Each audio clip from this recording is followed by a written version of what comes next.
Bonjour à tous, aujourd'hui on se retrouve pour la présentation de deux pods de la marque Voopoo, le Vinci et le Vinci R. Ensemble on va voir ce qui se trouve à l'intérieur, les marquages sur la boîte, etc. comme d'habitude. Je vous encourage, si vous êtes à Paris actuellement, il y a le salon Vapexpo, ça vous permettra donc d'aller voir pareil par la même occasion la marque Voopoo qui est au stand H5A. Voilà, donc sans plus attendre on y va. Voilà, donc on a deux modèles a priori pratiquement identiques avec quelques fonctionnalités en plus pour le Vinci. Donc concernant les marquages, c'est un peu comme d'habitude. Là vous allez retrouver les réseaux sociaux. À l'arrière on va retrouver donc le contenu, donc les pods avec une contenance de 5,5 ml chacun. Vous allez retrouver dans chacun donc une résistance en 0,3 en mèche et donc une résistance en 0,8 ohm. Vous allez retrouver un câble USB micro USB pour la recharge et donc un manuel d'utilisateur, une étiquette de garantie et donc l'étiquette du chipset, le Gene. Donc ils sont très simples à ouvrir, vous aurez qu'à presser et voilà, ça sort. Donc on va les sortir, ils sont un peu coincés, essayez de rien casser. Voici le Vinci R et le Vinci.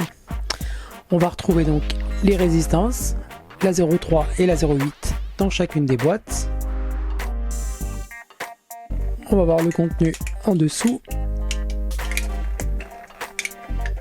Hop.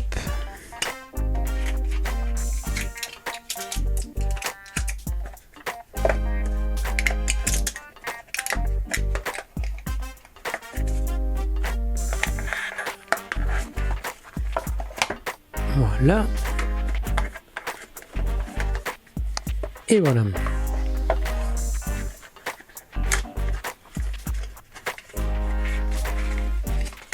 Donc le petit câble USB micro USB. Ici, j'imagine pareil. Et voilà.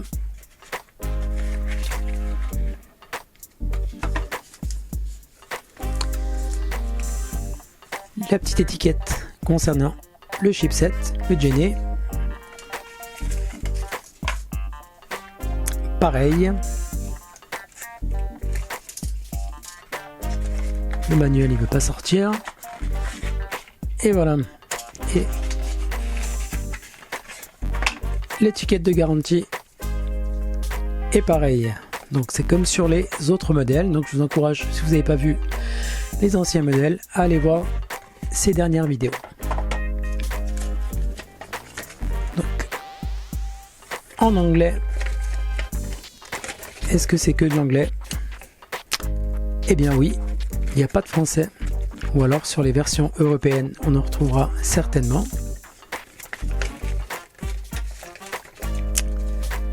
Voilà, donc c'est pareil. On va s'intéresser aux deux pods. Je vais faire juste un petit peu le ménage. Voilà. Donc au niveau design, ils sont vraiment... Enfin moi j'aime bien, je trouve qu'ils font super classe. On voit pas trop de différence. C'est à peu près du 3 cm comme ça et comme ça de toute façon. Et environ 11 cm de hauteur. Au niveau du poids, c'est 111 grammes.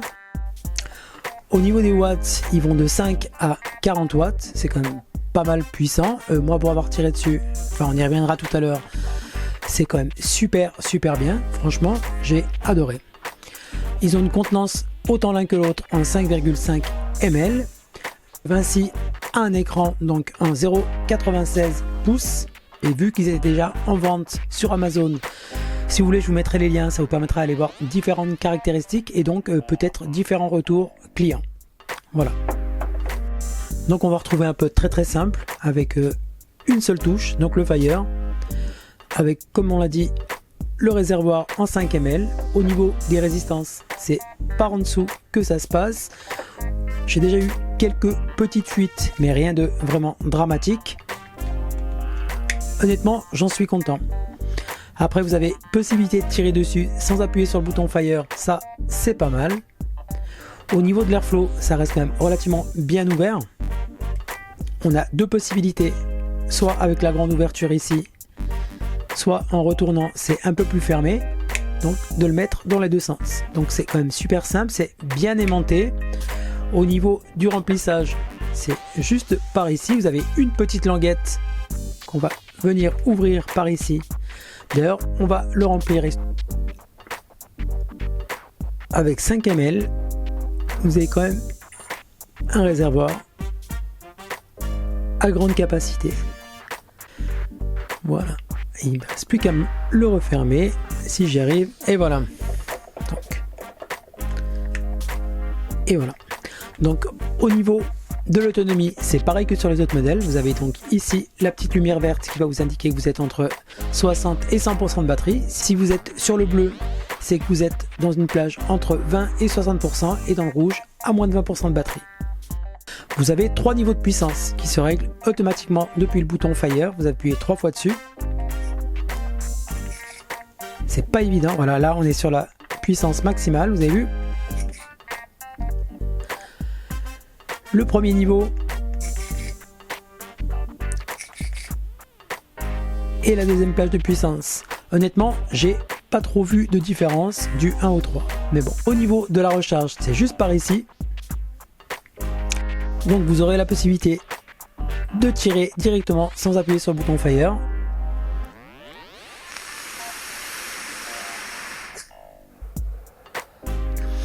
On a quand même une bonne sensation pour un pod.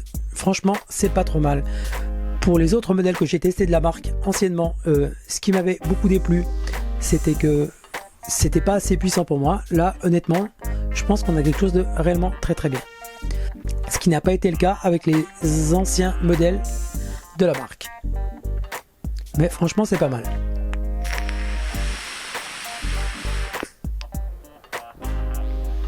Ouais. Voilà, il n'y a pas grand chose à en dire de plus parce que voilà, elle reste super simple.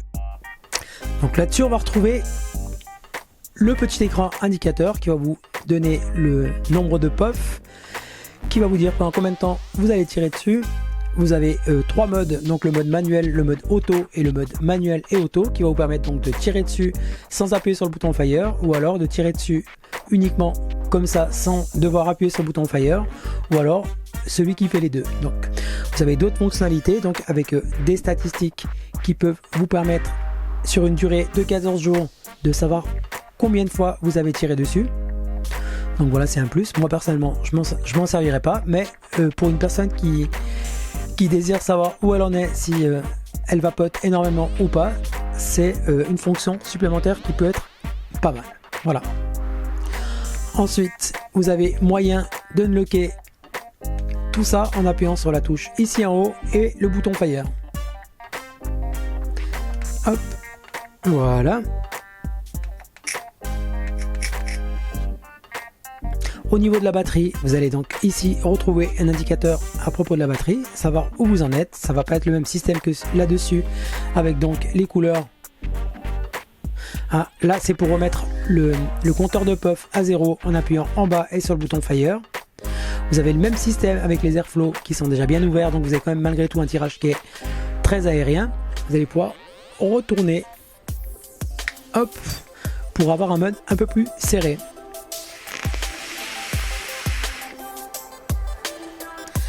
C'est terrible la vapeur qui en ressort. Franchement, je suis épaté avec ces pods. C'est vraiment quelque chose qui m'a réellement surpris. Voilà. Donc pareil, vous avez la recharge qui se fait par ici, 1500 mAh, dessiné par Vopo, Made in China, et donc avec ces belles nuances de couleurs. Alors honnêtement, je n'ai pas trouvé beaucoup de défauts à ces pods, parce qu'au niveau puissance, on a quelque chose de relativement correct. Moi, en tout cas, ça me convient. Au niveau du réservoir, 5,5 ml, c'est franchement super bien. Moi, j'aime les tirages aériens, donc je suis enchanté par ces modèles. Simple d'utilisation. Au niveau du prix, je pense que ça reste relativement correct comparé à la concurrence et par rapport à tous les points positifs qu'on peut retrouver avec ces pods. Voilà. Donc franchement, que du positif.